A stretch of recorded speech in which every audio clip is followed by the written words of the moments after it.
वैशाख अमावस्या. हिंदू धर्मात अमावस्या आणि पौर्णिमा या तिथींना खूप महत्त्व आहे. यावर्षी 6 जून 2024 रोजी वैशाख अमावस्या साजरी केली जाणार आहे. शनिदेवांचा जन्म वैशाख अमावस्येला झाला, त्यामुळे वैशाख अमावस्येला खूप महत्त्व आहे. अमावस्या ही तिथी पितरांना समर्पित आहे.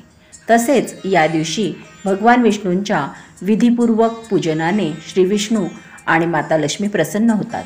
वैशाख अमावस्या ही खूप खास आहे, कारण या दिवशी पितरांचे भगवान विष्णू, माता लक्ष्मी, श्री शंकर तसेच श्री शनिदेव यांचेही आशीर्वाद त्यांच्या पूजनाने मनुष्याला प्राप्त होतात. अमावस्येला स्नान, दान, जप, व्रत तसेच पूजनाला महत्त्व आहे. या दिवशी पवित्र नदीत स्नान करणे शुभ मानले जाते, पण ते शक्य नसल्यास आंघोळीच्या पाण्यात गंगाजल मिसळून सकाळी लवकर आंघोळ करावी.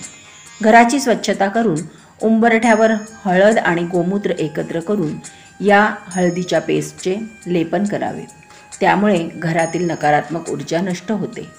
अमावस्येला सूर्याला पाण्यात लाल फूल अक्षता घालून अर्घ्य द्यावे. या दिवशी गरजूंना दान केल्याने सर्व पापांचा नाश होऊन सुखात वृद्धी होते. मान्यतेनुसार वैशाख अमावस्येला पितरांची शांती, ग्रहदोष निवारणासाठी विशेष उपाय केले जातात. हिंदू धर्मशास्त्रानुसार वैशाख अमावस्येला श्रीमद भागवत कथा पाठ करणे किंवा ऐकल्याने अक्षय पुण्याची प्राप्ती होते. तसेच या दिवशी केलेल्या श्री विष्णूंच्या पूजनाने मोक्ष प्राप्ती होते. वैशाख अमावस्येला शनी जयंती आहे. या दिवशी सकाळी पिंपळ वृक्षाच्या मुळांना पाण्यात कच्चे दूध, काळे तीळ, साखर, फुले घालून अर्पण करतात.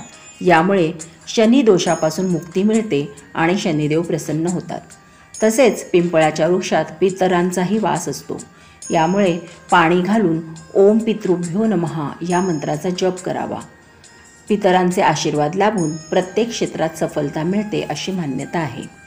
पिंपळ वृक्षात भगवान विष्णूंचा वास असतो, म्हणून पिंपळाच्या वृक्षाला पाणी घालून विष्णूंचा आवडता मंत्र ओम नमो भगवते वासुदेवाय नमः जप करावा. तसेच संध्याकाळी पिंपळ वृक्षाखाली तिळाच्या तेलाचा दिवा लावल्याने सुख समृद्धी येते अशी मान्यता आहे. पितरांच्या आत्म्याच्या शांतीसाठी अमावस्येला पाण्यात काळे तीळ घालून दक्षिण दिशेला तोंड करून हे पाणी पितरांचे स्मरण करत तर्पण करावे. यामुळे पितरांना मोक्ष लाभून त्यांच्या आशीर्वादाने सर्व कामे पूर्ण होतात अशी मान्यता आहे. वैशाख अमावस्येला पितृदोष, कालसर्पदोष निवारणासाठी श्रद्धेने श्री भगवान शंकरांची पूजा करून महामृत्युंजय जप करतात. तसेच कालभैरवाष्टक या स्तोत्राच्या पाठामुळे घरातील नकारात्मक ऊर्जा नष्ट होऊन सकारात्मकता वाढते.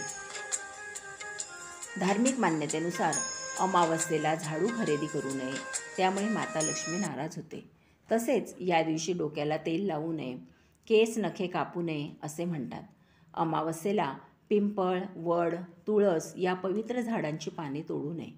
तुळशीमध्ये माता लक्ष्मीचा वास असतो. या दिवशी तुळशीची पाने तोडल्यामुळे धनाची हानी होते. धार्मिक मान्यतेनुसार जर आपण आर्थिक अडचणीत असाल तर या दिवशी घरात सकाळी सूर्योदयापासून संध्याकाळी सूर्यास्तापर्यंत तुपाचा दिवा प्रज्वलित करावा. माता लक्ष्मीची कृपा प्राप्त व्हावी म्हणून या दिवशी सकाळी पिंपळाच्या वृक्षाला पाणी अर्पण केल्याने धनसंपत्तीची प्राप्ती होते अशी श्रद्धा आहे. अमावस्येला तुपाच्या दिव्यात केशर आणि 2 अखंड लवंगा घालून देवाजवळ प्रज्वलित केल्याने माता लक्ष्मीच्या कृपेने आर्थिक तंगी दूर होते असे मानले जाते. अशी ही मान्यता आहे की या दिवशी वाहत्या पाण्यात तीळ प्रवाहित केल्याने सुख शांती येते. अशा प्रकारे वैशाख अमावस्येला पूजा, जप, स्नान, दान केल्याने मनुष्याला सर्व सांसारिक, मानसिक, शारीरिक कष्टांपासून मुक्ती मिळते आणि श्री विष्णूंचा आशीर्वाद लाभून त्यांच्या कृपेने व्यक्तीची सर्व कामे पूर्ण होतात. वैशाख अमावस्येला श्री विष्णूंचा आवडता मंत्र ओम नमो भगवते वासुदेवाय नमः तसेच माता लक्ष्मीचे मंत्र जसे कमलात्मक मंत्र, महालक्ष्मी अष्टक, श्रीसूक्त या मंत्र स्तोत्रांचे श्रद्धेने पठण करावे. वैशाख अमावस्येला शनी जयंती आहे, त्यामुळे या दिवशी शनी चालिसाचा पाठ, पठण किंवा श्रवण करतात. या दिवशी शनिदेवांना मोहरीचे तेल, काळे वस्त्र, काळे तीळ आणि निळी फुले अर्पण करतात. अशा सर्व सेवा आपण या पवित्र दिवशी सगळेजण श्रद्धेने करूया.